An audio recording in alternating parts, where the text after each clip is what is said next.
Compañeras, compañeros, muchas gracias.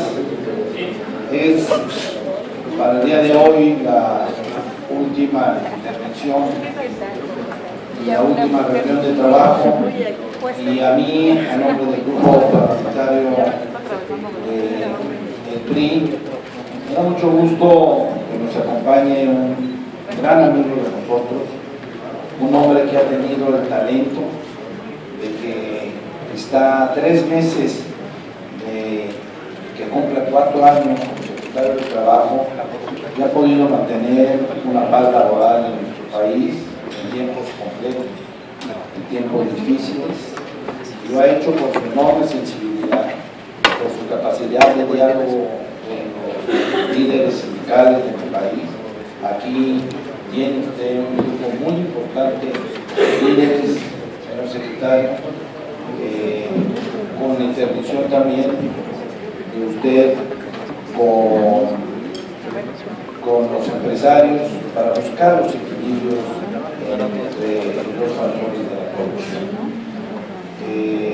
Miguel Ángel Chico, como usted lo sabe, está llevando a cabo la titularidad de la función, es un hombre que le entiende, que está haciendo su mejor esfuerzo. Sé de las reuniones que ha tenido con él muy frecuentemente y sé que viene a hablarnos de una reforma constitucional en materia de justicia cotidiana. A nosotros como grupo parlamentario nos da mucho gusto que esté usted acompañado el día de hoy por Omar Rodríguez Alarcón, su coordinador de asesores, por Luis Benito Olín, director general de Comunicación Social. Le agradezco la presencia del secretario de Trabajo del Estado de México, el licenciado Francisco Javier García Viejos. Muchas gracias por estar con nosotros, señor secretario.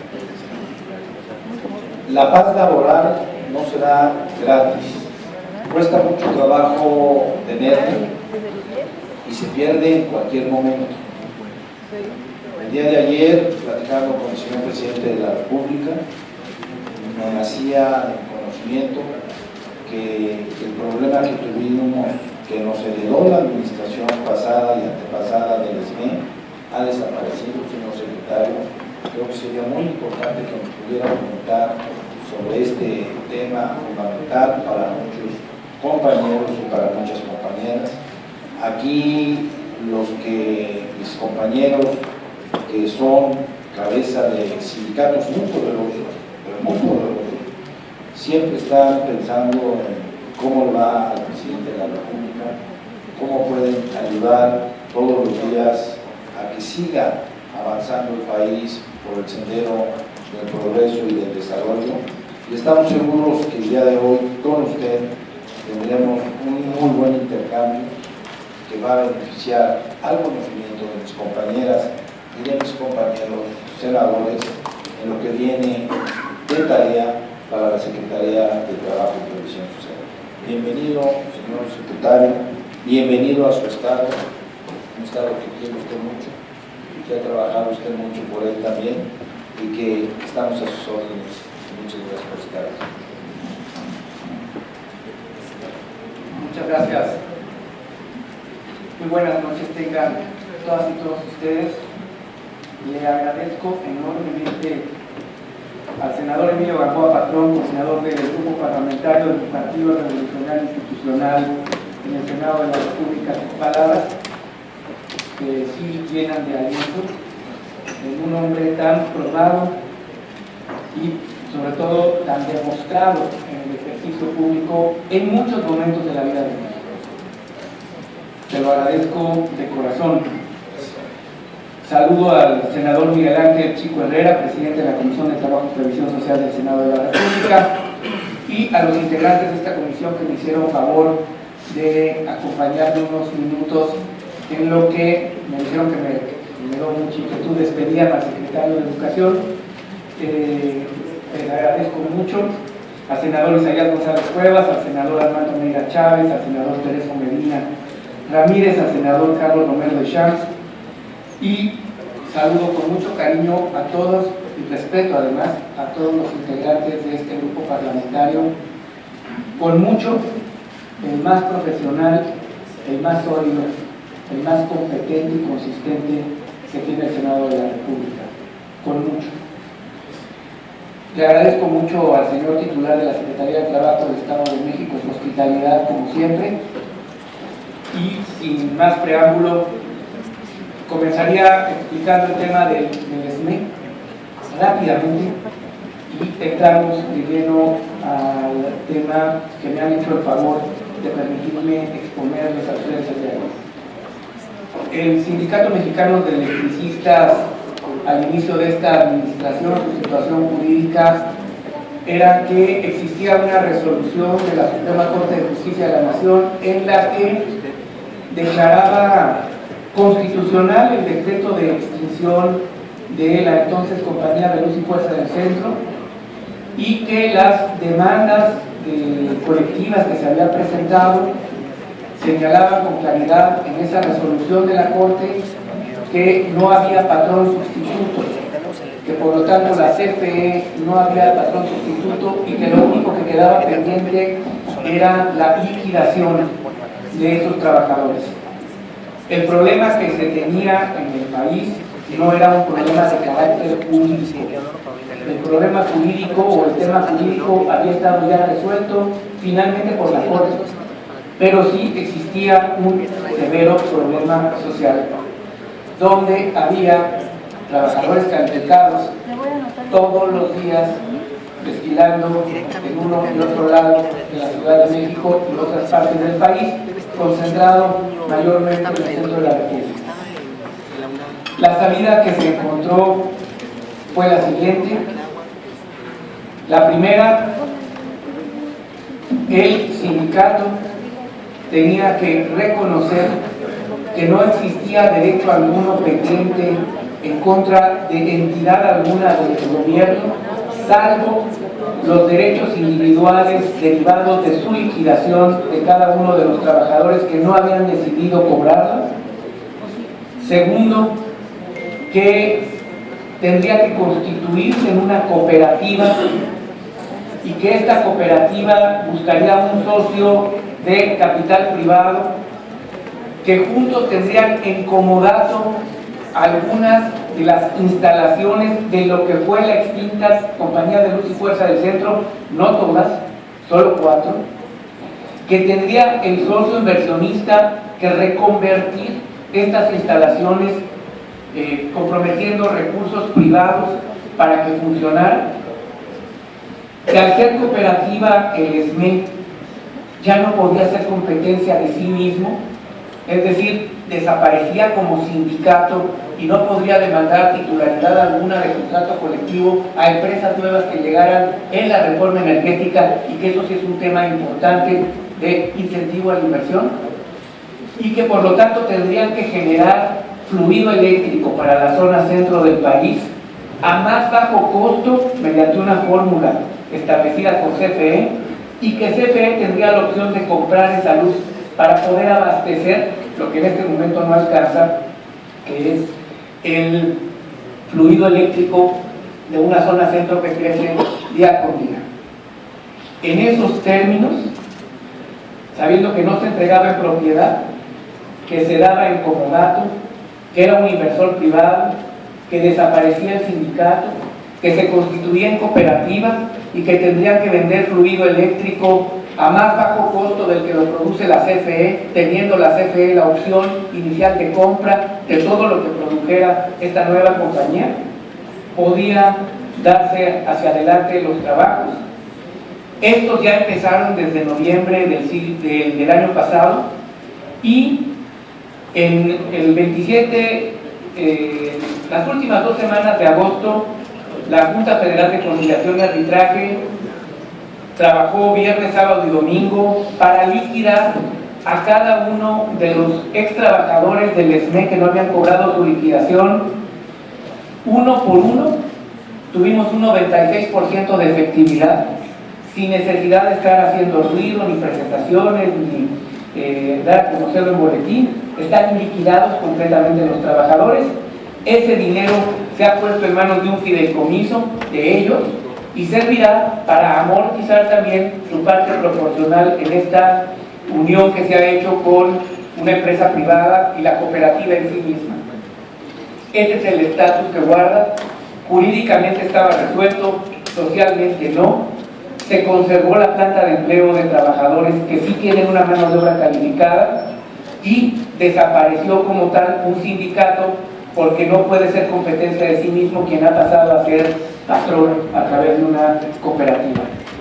El asunto está en términos reales, no solamente jurídicos, está resuelto y esperemos que sirva para proveer de fluido de calidad de energía eléctrica al centro del país sin que pierda atribuciones ni la CFE ni el gobierno, ni se vea por menoscabo alguno la reforma energética que ustedes tuvieron a bien aprobar.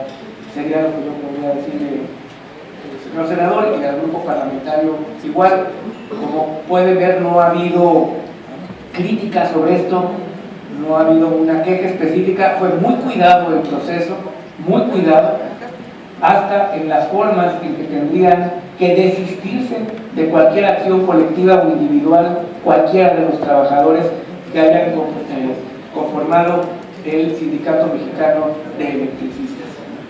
Es una fórmula exitosa que no hay que perder de vista frente a las circunstancias que vienen en paraestatales que han tenido gran capacidad para formar cuadros profesionales y que, simplemente lo dejo como una reflexión, podríamos seguir manteniendo una planta de empleo importante a través de buscar fórmulas con innovación y exitosas, que no lastimen derechos laborales, que no lastimen el sentido de las reformas, que le permitan sanearse a las empresas en lo que tiene que ser ahora un ambiente de competitividad hacia el exterior y que le dé salida de vida a muchos trabajadores que eventualmente podrían estar en una condición de riesgo y que es mano de obra calificada. Pasando, si ustedes me lo permiten, entonces a la presentación. Ustedes aprobaron la primera de las llamadas reformas estructurales de esta administración, que fue la reforma laboral. Todavía en tiempos de la administración del presidente Felipe Calderón, pero sin duda, porque si no, no hubiera salido, con el decidido apoyo del grupo parlamentario del PRI en ambas cámaras, porque si no, no hubiera tenido éxito. En esta reforma se plantearon 4 grandes objetivos. El primero, promover el acceso al mercado laboral para más mexicanos, es decir, facilitar la generación de más y mejores empleos formales para atender las necesidades de la población, particularmente de grupos vulnerables, jóvenes y mujeres. El segundo objetivo era impulsar la productividad con beneficios compartidos, sustituir el paradigma de la antigüedad por productividad y que los beneficios de esa productividad fueran para trabajadores y para patrones, cuidando ya la unidad económica, no simplemente la defensa de conquistas laborales o la pretensión de mayor ganancia por parte del patrón.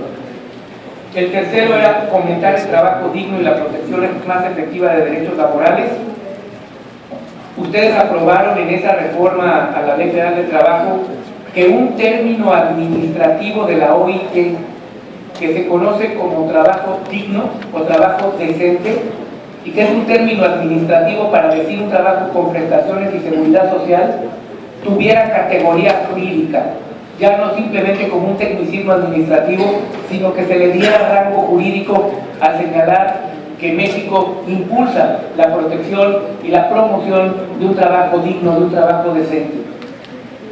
Y el último punto fue agilizar y mejorar la justicia laboral, mejorar la impartición y procuración de la justicia laboral a través de modernizarla y de profesionalizarla, y poniendo el acento en toda la reforma laboral. Este es el acento de lo que ustedes aprobaron, en la conciliación de la resolución de los conflictos entre capital y trabajo. Los resultados de esta reforma, todas las cifras a las que me voy a referir no son cifras de la Secretaría, son cifras de organismos autónomos, en algunos casos constitucionales autónomos como INEGI, en otros casos como Coneval, como la ONU, en índice de calidad humana, como el BID, o como el Centro de Estudios Económicos del Sector Privado, y deben ser consistentes. un dato tiene que casar con otro dato, porque si no, simplemente estamos hablándoles en el vacío. Los datos que les voy a dar de los resultados, muchos productos de esa reforma, que también en hecho se va a demostrar, es producto de lo que se aprobó y que ese trabajo fue el inicio de un gran proceso transformador en el país. Primero, paz laboral. Desde noviembre de 2013 se registran 34 meses consecutivos sin huelgas de jurisdicción federal, en la revisión de más de 21.500 emplazamientos a huelga en ese periodo. Este es el periodo más largo sin huelgas en la historia de México desde que se promulgó el artículo 123 en 1917, y es oficial. Es el periodo más largo en la historia del mundo de cualquier país con derecho a huelga que esté afiliado a la OIT, son 94, en un periodo tan largo sin huelgas de jurisdicción federal en cualquiera de los sistemas.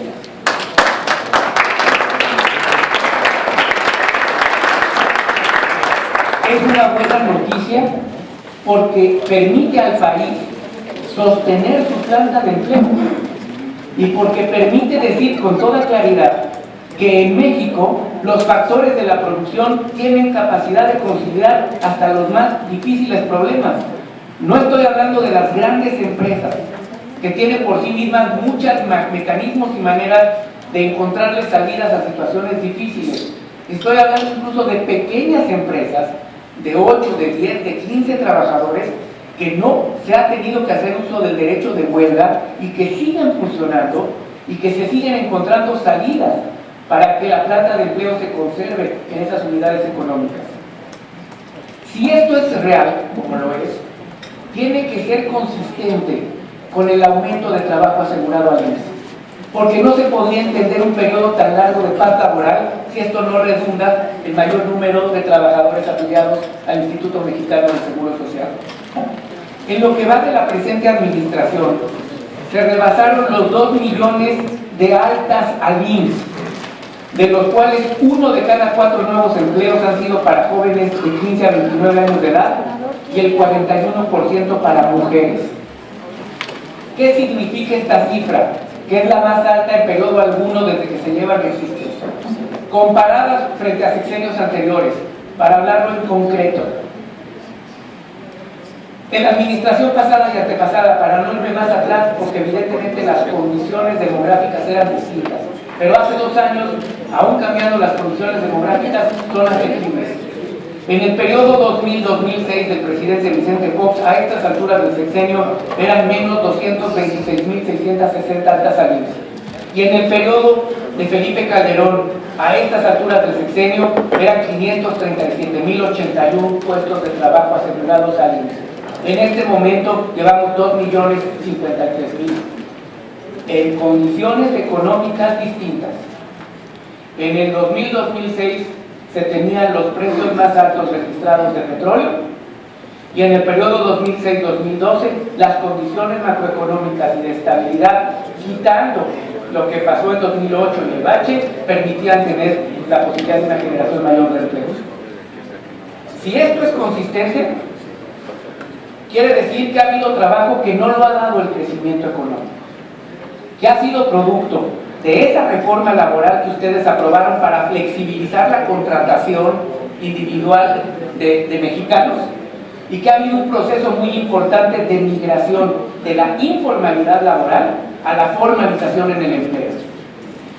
La tasa de informalidad, como ustedes pueden ver, por eso digo se acredita con hechos, desde diciembre del 2012 que se aprobó la reforma laboral, porque es lo único que cambió, no cambió ninguna otra regla del mercado, es lo único que cambió, ha venido a una baja consistente de la informalidad laboral.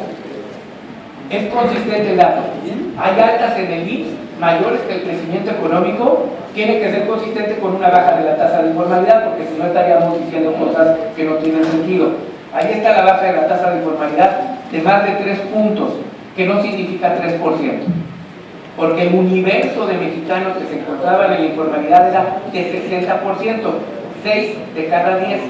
Entonces 3 puntos equivalen casi al doble, porque estamos hablando de un 60% como 100%. Si esto es consistente, tiene que reflejarse necesariamente con la diferencia marcada entre lo que es producto del nuevo empleo, que eso lo da el crecimiento económico, y lo que es producto de formalización del trabajo, que eso lo da política pública, porque no es de la noche a la mañana que alguien decide pasar de la informalidad a la formalidad. Esta gráfica, lo que se ve es el crecimiento promedio anual del PIB frente al crecimiento del empleo asegurado al IMSS, de lo que llevamos en el sexenio.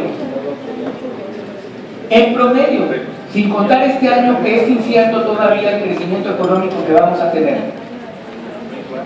El número de empleo que ha crecido como nuevo empleo por crecimiento económico da 2.5%, y si tomáramos el número de empleo asegurado como crecimiento económico, la tasa de crecimiento económico que hubiera tenido el país en este periodo es de 3.8%, para ser exacto, es 3.79%. Es el doble. Cada punto de crecimiento económico, más o menos, genera 200,000 nuevos empleos, partiendo de la base que Bertrand Russell decía que había 3 tipos de mentiras: las mentiritas, las mentirotas y las estadísticas. Partiendo de esa base, da más o menos 200,000 empleos según el sector. Y si esto es consistente, vuelvo a decir, si tenemos paz laboral, si bajó la informalidad, si hay más crecimiento de puestos asegurados al IMSS, necesariamente tuvo que haber aumentado la productividad laboral. Porque la diferencia entre un trabajador informal y uno formal es casi de un 40% en su productividad. Las cifras son de OIT. La productividad laboral entre 2002 y 2015 observó un mejoramiento acumulado de 2%, sin que algo más hubiera ocurrido en el mercado, no cambió nada. Los beneficios compartidos de la productividad de los trabajadores se han visto beneficiados por su contribución al mejoramiento de la productividad con un bono, comparado con las administraciones anteriores. ¿Qué significa un bono? Que en cada conciliación que nosotros tenemos de esas 21.500, no solo conciliamos, sino introducimos una cláusula de un bono de productividad efectivo medible para las partes y que pueda tener beneficios compartidos. Si mejora la puntualidad, si mejora la forma de asistir a la gente o de tratar a la gente, si mejora el tiempo de producción, si mejora la redistribución de lo que se produce en una línea, hay un bono de productividad. ¿Qué pones tú, patrón, y qué pones tú, trabajador? Esto ha dado, con datos del WEF, que ahorita vamos a pasar a eso, un 2% de aumento en la productividad, que es bastante. Poco para lo que necesita el país, bastante si consideramos que ha habido una época de decrecimientos económicos, de enorme incertidumbre, de disparidad cambiaria, y donde el mercado laboral se ha mantenido consistente. Si aumentó la productividad y el dato es consistente, necesariamente tienen que bajar los incidentes de siniestros en el trabajo. El mejor dato para pedirle a una empresa que diga cuál es tu nivel de productividad es: dime el número de siniestros, accidentes fatales y no fatales que tienes en tu trabajo. Las mejoras en las condiciones de seguridad producen mejoras directas al aumento de la productividad. En México, es la siguiente gráfica. En accidentes de trabajo, del periodo 2006-2009, era de no fatales, era de 27.6%. En el mismo periodo, los accidentes no fatales de trabajo han disminuido en menos 2.2%, y las defunciones han caído en un menos 5.9%. Para explicar de qué tamaño es el tema de los accidentes de trabajo, cada año los accidentes de trabajo le representan al crecimiento global 4 puntos de PIB. El que tengamos bajas en accidentes de trabajo, aumento en la productividad, aumento en los índices de formalización y paz laboral, significa que está funcionando los trabajos de inspección, que está funcionando la coordinación con los estados para la formalización de empleo, y que, y toco madera, no hemos tenido una tragedia, ni como Pasta de Conchos, ni como Guardería ABC, ni ninguna similar, ni en la zona carbonífera, que son programas especiales, ni en algunos otros lugares de riesgo. si ha tenido algunos incidentes Pemex, pero también han disminuido en relación, y además ahí se entregó a la Secretaría de Trabajo por parte del sindicato un mapa de riesgos que se tienen que atender en una comisión mixta y que eso le corresponde atenderlo desde luego a la empresa y nosotros ayudamos en la supervisión. Si esto es consistente, esto debe haberse reflejado necesariamente en quienes nos observan y nos hacen ver si somos un país más competitivo o no. La siguiente gráfica, por favor. En el Foro Económico Mundial, en el pilar laboral, son 12 los que miden la productividad total de un país y su competitividad todos los años. El pilar más débil que tenía el web señalado a México era el pilar laboral. En un año pasamos 7 lugares hacia arriba por primera vez y no caímos uno y otro desde que China entró a la Organización Mundial de Comercio, que México perdió lugares y lugares y lugares en su competitividad. En este renglón específico, el brinco fue de 7 renglones hacia arriba y es muy reconocible por parte de web y de OIT. Y si esto es consistente, todo esto tuvo que haber una mejora en recuperación de poder adquisitivo, independientemente de las condiciones de la economía. En términos de salario contractual, frente a sí mismo, el aumento en poder adquisitivo de recuperación de salarios contractuales de esos 21.500 es de 1.74, que es muy importante en relación a una inflación tan baja. Frente al mismo periodo de contraste, de diciembre de 2006 a julio de 2010, que se había perdido un punto porcentual en pura contratación colectiva. Los datos no son de la Secretaría, los datos son INEGI y son Coneval y son centros de estudios del sector privado. El salario mínimo, porque son diferentes, el salario contractual que se rige por sus propias reglas de mercado y el mínimo que tiene una lógica distinta. Al término de este año, la recuperación acumulada de salario mínimo será de alrededor de 6%, producto de baja inflación, de cierre de zonas económicas de trabajadores, de algunos beneficios que se han dado en bajas de no cobro de llamadas de larga distancia, algunas bajas que se dieron aún con los aumentos en electricidad. Estamos todavía en niveles de 2014. Varias cosas han sucedido, es casi un 6%. ¿Es mucho o es poco? Es absolutamente poco en relación a 40 años, donde la pérdida del poder adquisitivo del salario mínimo ha sido de 75%.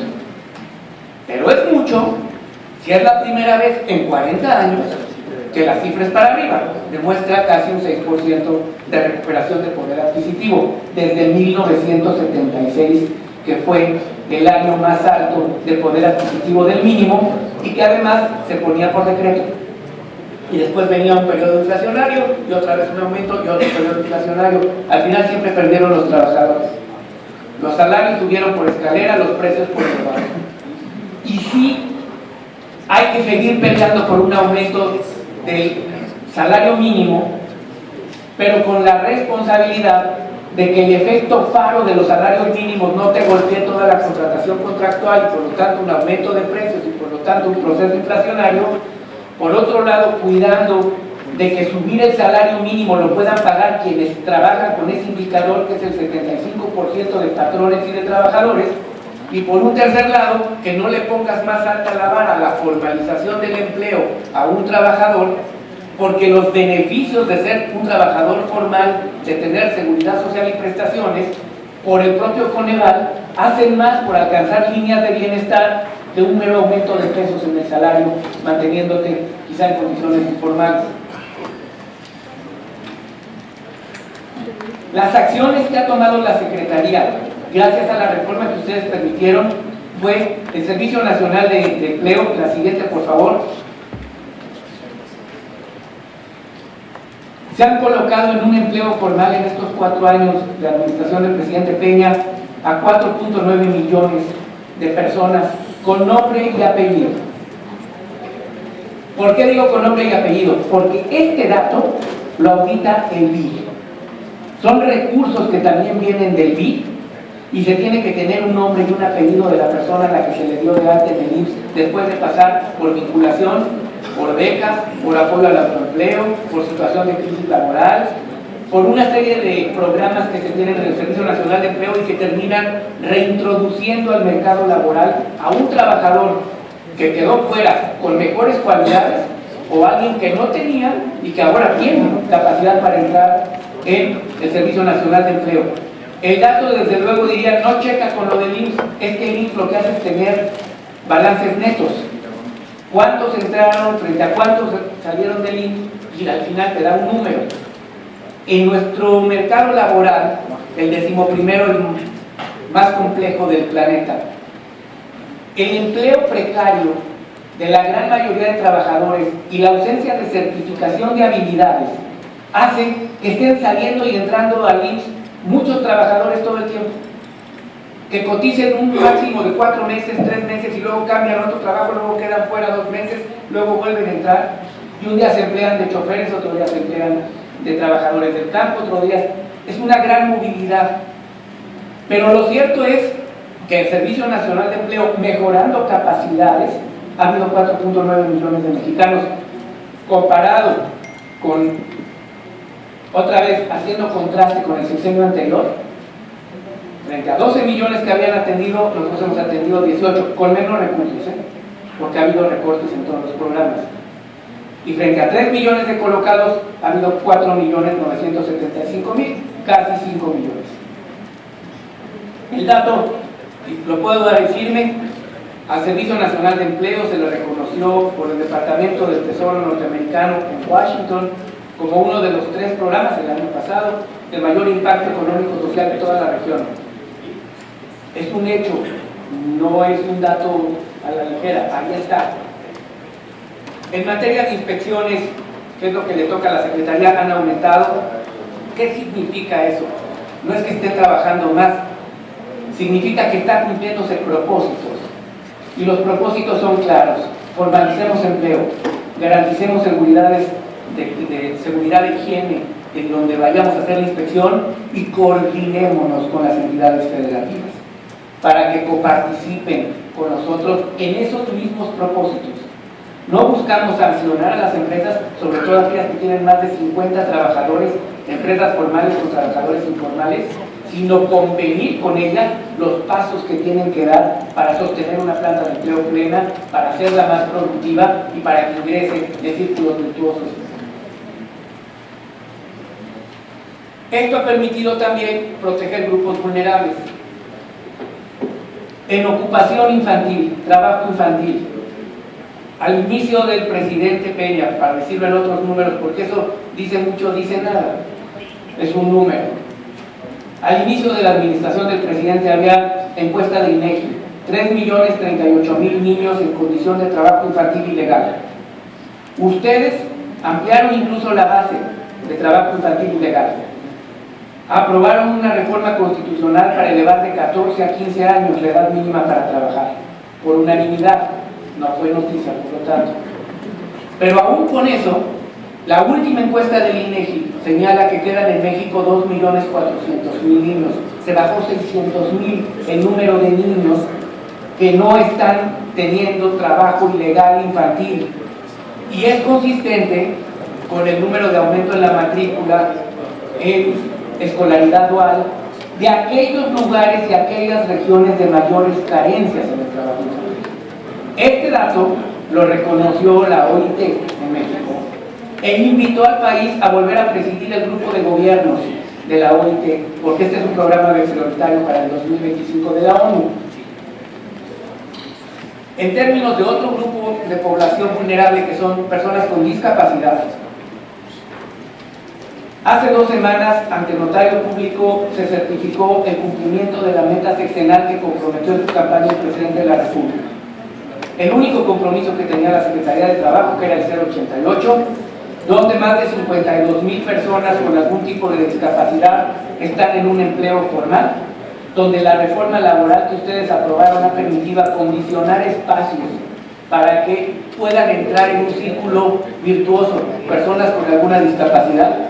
donde hemos puesto incentivos y distintivos como el Gilberto Rincón Gallardo o Empresa Libre de Trabajo Infantil o Empresa Paritaria, los entregamos constantemente, ayuda en las inspecciones. Falta mucho por hacer en proteger a esta población vulnerable, como son las mujeres, los niños, los adultos mayores, pero sin duda la meta que se tenía, que era una meta no conservadora, para ubicar en un empleo a personas con discapacidad, está cumplida.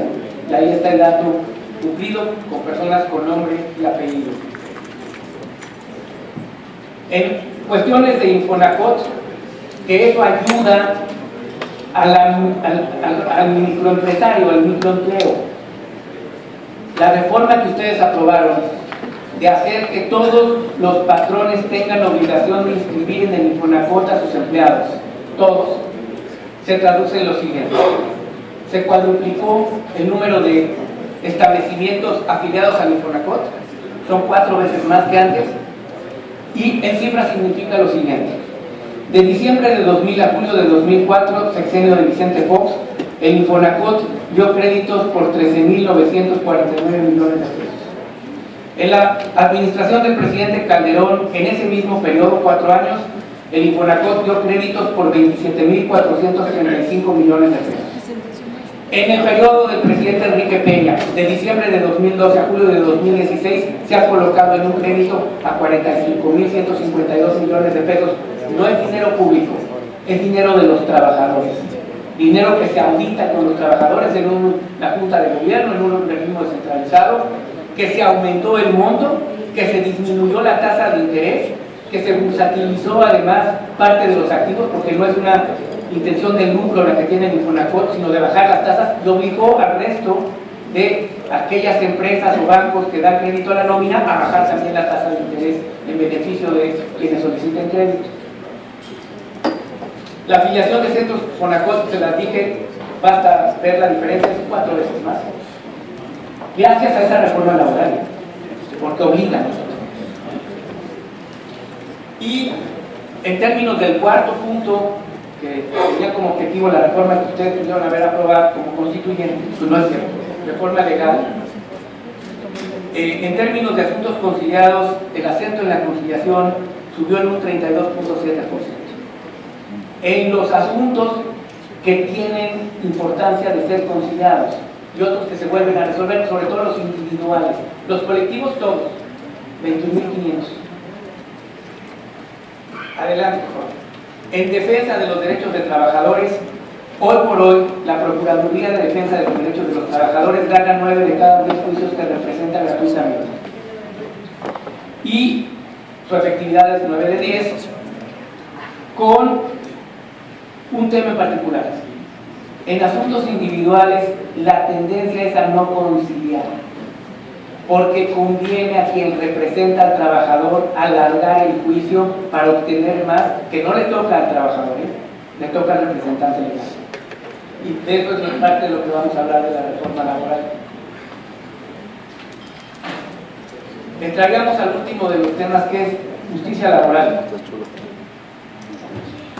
La reforma que envió el presidente de la República, la iniciativa de reforma, tiene 2 vertientes, una constitucional y una legal. La constitucional es el artículo 107 y 123 constitucionales. Los objetivos de la reforma son que todos los asuntos jurisdiccionales que en este momento existen en las juntas de conciliación y arbitraje, todo lo jurisdiccional pase a los poderes judiciales. ¿Por qué?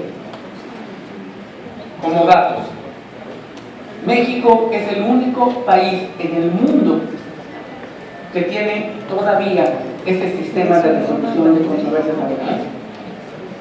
Los constituyentes mexicanos visionarios de 1916-17 encontraron una gran fórmula que fue un acto fundacional para el crecimiento del país en paz, y que ante la desconfianza legítima por vejaciones permanentes de patrones frente a trabajadores, empoderaron a las partes para la resolución de los asuntos colectivos, haciéndolos parte de una junta tripartita de un origen anterior, que tenía un origen yucateco muy marcado, o veracruzano en otra parte, y dejó esa reforma del 17, la Constitución del 17, fuera los asuntos individuales, que debían seguir siendo atendidos por tribunales comunes. Esto cambió hasta 1924, en una jurisprudencia de la Corte, decidió que también los individuales podían ser conocidos por estas juntas. En 1929 se hizo la reforma constitucional correspondiente. En 1931 se publicó con la Ley Federal del Trabajo, como ahora la conocemos, y quedó constituida de esta misma manera.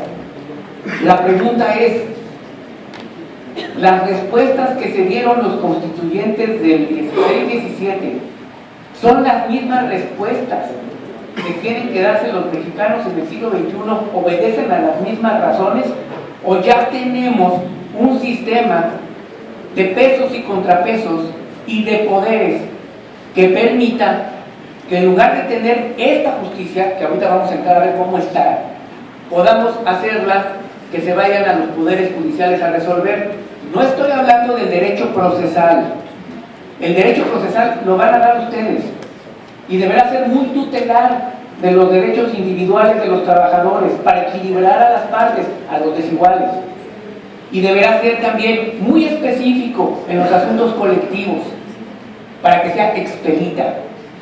La pregunta que yo haría ahora es, ¿de qué le sirve a un sindicato tener la razón, ganarla 2 o 3 años después, cuando ya la fuente de trabajo no existe? ¿O de qué le sirve a un trabajador, donde el 90% de los casos de las juntas locales son despidos injustificados, pasar 3 años, recibir la razón, pero no recibir los beneficios, porque se los va a quedar un apoderado, no el trabajador?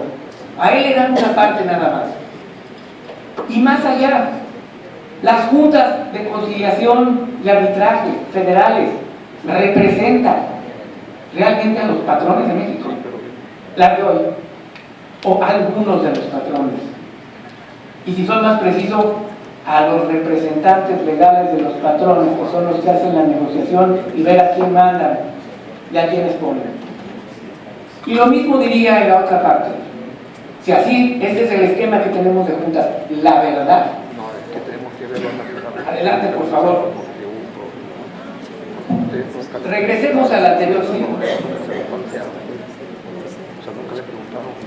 La idea entonces, cuando inició el sexenio, que la reforma laboral le puso el acento a la conciliación, que le metimos recursos económicos importantes a las juntas, que se ha logrado tener una conciliación efectiva. Ahí está, no tenemos huelgas.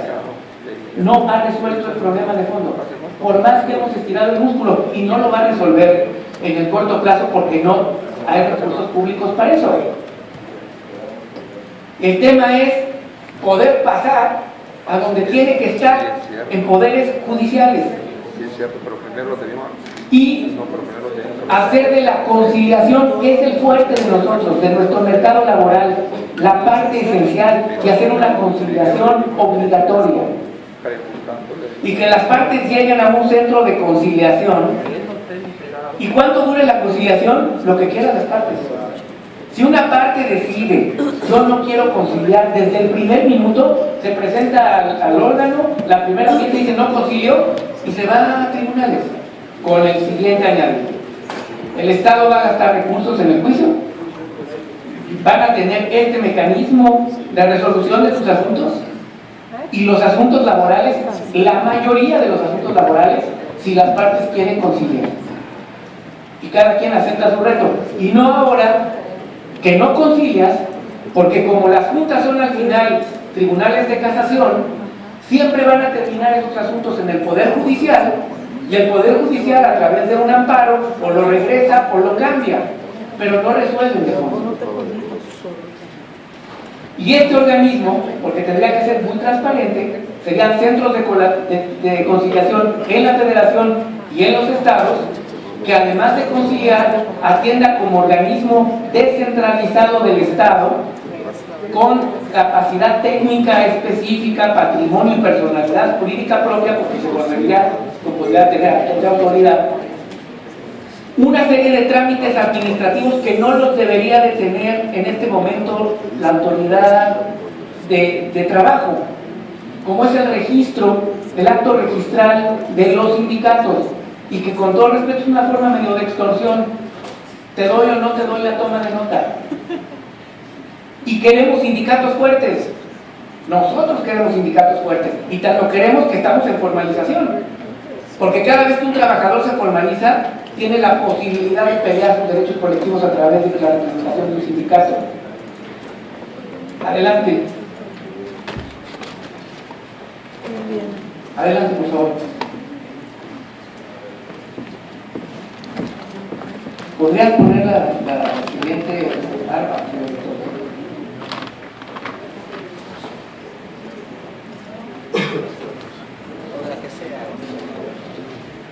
Quisiera darles una idea de cómo están las juntas en este momento, la historia de las juntas.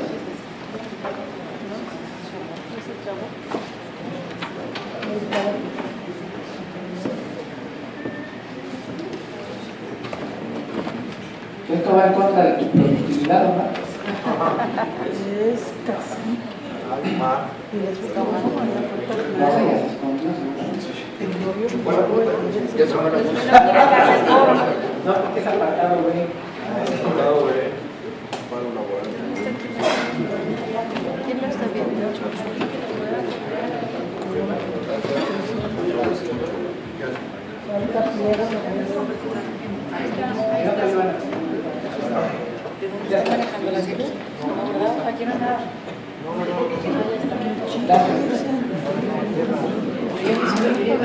Esta es la evolución de las juntas. En 1944 había 15 juntas de conciliación y arbitraje, juntas federales. Empezó por una, y esa única que había, como había problemas limítrofes entre estados, empezó a crecer y a revisar y empezaron a crearse empíricamente, no porque tengan un contenido de después de cierto número de habitantes o cierto número de habitantes. No, las juntas crecen empíricamente en función de las cargas de trabajo. En 1944 había 15 juntas para 8.3 millones de ocupados. En 2016 hay 66 juntas para 51 millones de ocupados. En medio, en 1975 solo había 17 juntas para 13 millones de ocupados. Es decir, la evolución en el crecimiento de las juntas en el corto plazo ha sido muy grande, pero la evolución de la población ha sido mayor de ocupados.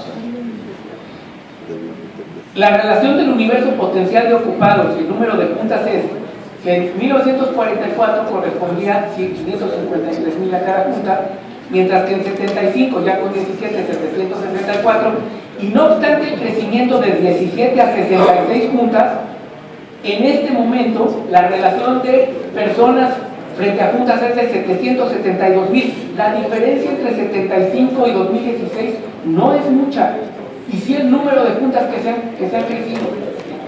La siguiente, por favor. Frente a esto, ha habido un aumento de conflictos individuales iniciados, ha crecido 73%. De los 170.000 que se dieron de 94 a 98 a 2012-2016 ha crecido 76%. La siguiente, por favor. A julio de 2016, de los 436.794 asuntos individuales atendidos por la Junta, 42% se encontraban en su etapa inicial, es decir, apenas la presentación de la demanda, misma en la que el personal de la Junta invierte más tiempo y más trabajo.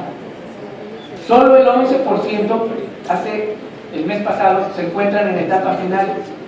Esto significa que la carga de trabajo es la siguiente. Adelante, por favor. La duración de los juicios continúa siendo larga, perjudica a los trabajadores y patrones. En la Junta Federal, el promedio de resolución de asuntos es de 3 a 5 años, Y el dato es bueno, porque en el apartado B, la resolución de asuntos es entre 6 y 8 años. No existen en este momento límites legales para el diferimiento de las audiencias. El 60% de todas las audiencias se difieren, porque ese es el incentivo donde está puesto. Mientras más difieras la audiencia, más se engorda el asunto. Y si eres patrón donde sabes que vas a ganar o vas a perder, pues engorda, porque al final hacemos un error de procedimiento que lo regresen y al final concilio y me sale más barato. Lo mismo en los casos individuales. En promedio de etapa de instrucción tiene una duración de 2 años, es decir, el inicio, y el dictamen de 1 año más. A eso hay que sumarle, por eso es de 3 a 5 años, el tiempo que se cumple o no un laudo. Adelante, por favor.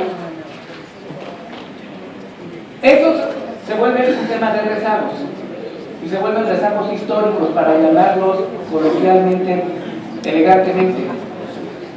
La falta de personal, porque por más que le hemos metido personal, quedan más juntas. Insuficiente presupuesto, que ahora está disminuido. Y uso de tecnología, ausencia de uso de tecnología. Junto con el Tribunal Agrario, son los 2 tribunales de justicia más atrasados de México. Así están en términos de abogados. En 2011 había 2019 plazas en la Junta. Cada abogado atendía 185 asuntos individuales por servidor público. En este momento, cada servidor público atiende casi 200 asuntos individuales.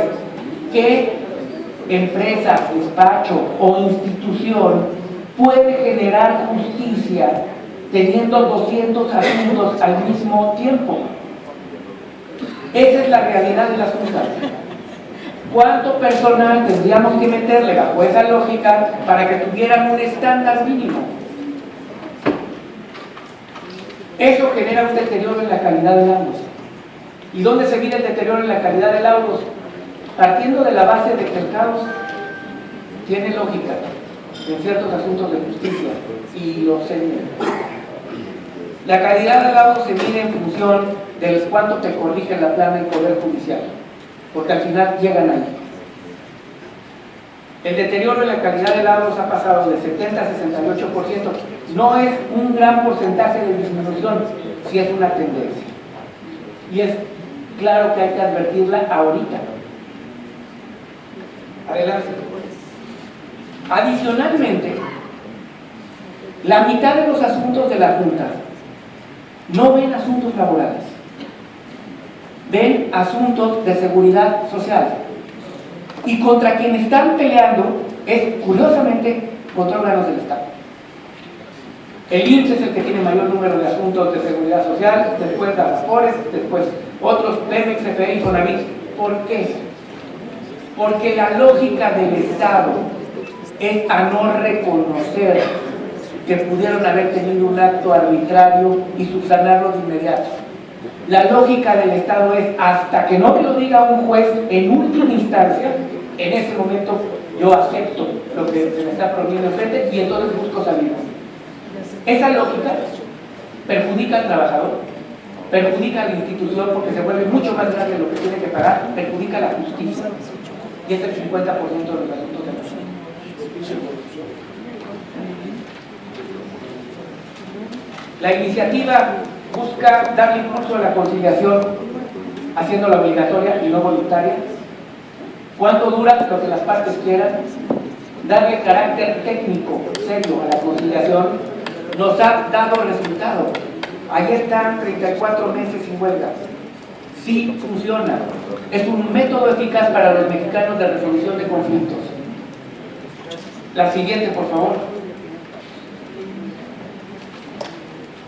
Esta decisión no se tomó por una ocurrencia.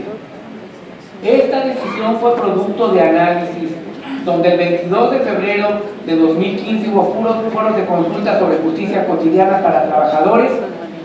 Se participó con la Autónoma de Aguascalientes, con el CIDE. De enero a marzo de 2016 fueron mesas para la justicia cotidiana. Están los nombres de todos los que participaron, especialistas, incluso ponentes extranjeros. Del 15 al 26 de febrero de 2016 hubo otro foro de consulta para la justicia laboral cotidiana que organizó la propia Junta sin cortapisas y sin temas ya marcados. Y el 8 de febrero de 2016 hubo una sesión de la Conferencia Nacional de Secretarios del Trabajo donde se expuso claro, abierto, los resultados y se aprobó por la Conferencia Nacional de Secretarios del Trabajo que había que hacer modificaciones en esta dirección.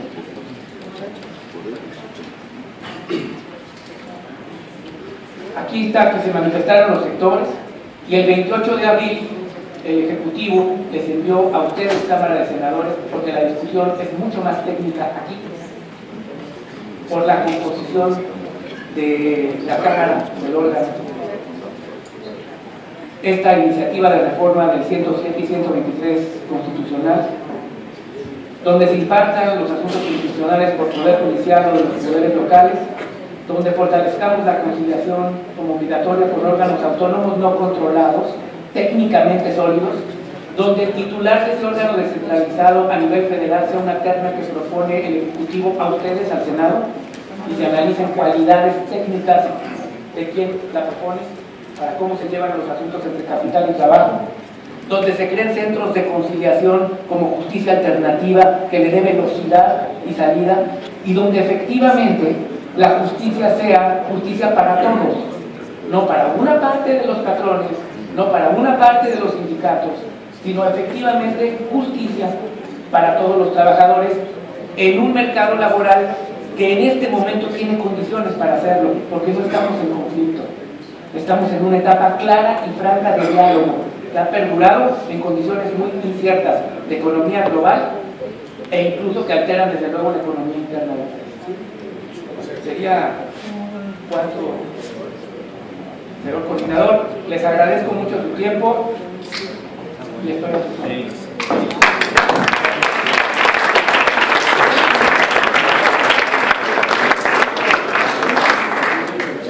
Señor secretario, de verdad muchas felicidades. Es un tema donde están mucho más materializados los líderes sindicales